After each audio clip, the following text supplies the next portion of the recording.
The action occurs during the first Gulf War in 1991. The film is notable for revealing the complexities of the Iraqi people, focusing on decent Iraqis that Saddam Hussein wants to kill. How's the little girl? She's safe for now. Outstanding, excellent. How can we help you? There's mutual respect in this film. And there's also Iraqis who are loyal to Saddam Hussein. It's not a sugar-coated film. It's a very realistic film. It's an outstanding film, in my opinion. Kingdom of Heaven, which focuses on the Crusades, was a tremendous hit overseas, not here in the United States. And when the film was shown in Beirut, particularly at the end, when Salah ad-Din takes over Jerusalem, there's peace between Muslim and Christian. He enters a church and there is an icon on the floor. Salah ad-Din sees the icon, respectfully picks it up and places it back on the altar. When audiences in Beirut saw that, they rose to their feet and applauded. We're talking about Muslims as well as Christians applauding the act of a Muslim who embraces religious tolerance.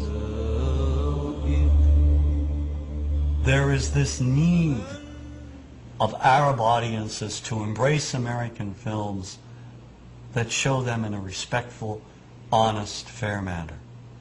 And with the release of George Clooney's Syriana, I have hope that Hollywood may be listening. The film has some unflattering yet honest depictions of Arabs, but it also presents an Arab prince as one of the film's few decent human beings. The British-educated prince wants to bring democracy to his country, and his ideals get him and his family murdered. I want to create a parliament.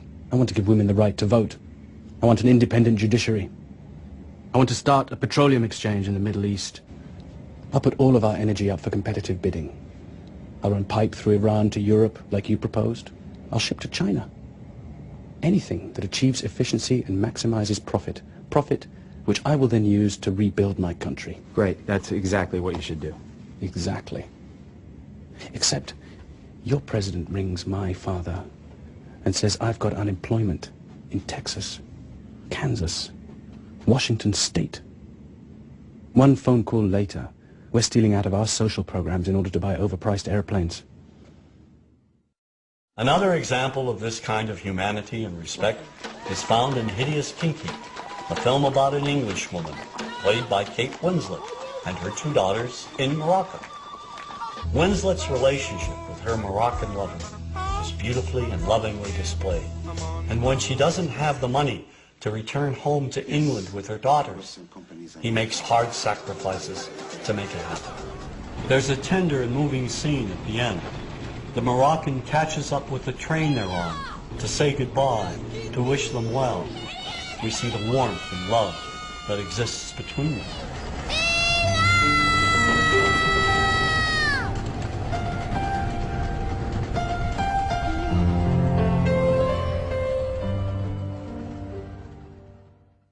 And nowhere is this kind of humanity more visible than in the film Paradise Now, written and directed by Hani Abu Assad. Two Palestinian friends get recruited to carry out a suicide bombing on Tel Aviv. At first they accept their mission solemnly, but they're intercepted at the Israeli border and separated from their handler. Then a young woman realizes their plan and forces them to question their actions. شو سبكم؟ ليش بتعملوا هيك؟ ما عادش في خيار تاني. إذا ما نقدرش نتكافئ بالحياة نتكافئ بالموت. إذا عندك القدرة على إنه تموت وتقتل من شان التكافؤ، ليش بتدوش على إمكانية بالحياة عشان تعيش تكافؤ كمان؟ كيف؟ منظمة حقوق الإنسان تبعتك؟ هاي واحدة من الإمكانيات. عقائل هيك ممنعت الإسرائيلي عنصر إنهم يدالوا يقتلوا فينا. والله العظيم إنك عنياتي. فيش حرية بدون كفاح. لازم حدا يضحي بحاله، طول ما في ظلم واحتلال في تضحية. هذا مش تضحية، هذا انتقام. هيك بتقتلوا بتصير زيهم. وببدل في الفرق بين الضحية والقتل. These three young Palestinians are different from each other. They're not just crazed terrorists, and they're not just freedom fighters.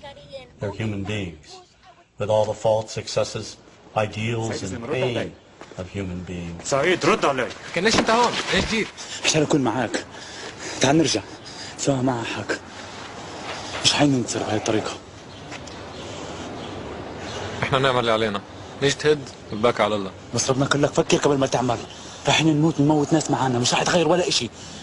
مش موت اللي راح اغير. تكمة من ضل هي راح تغير. انا ما عنديش خيار تاني على التكمة. إذا ما تغيرش شيء تود، إذا ما تغيرش شيء. I'm an optimist and I believe in the future, particularly in young filmmakers.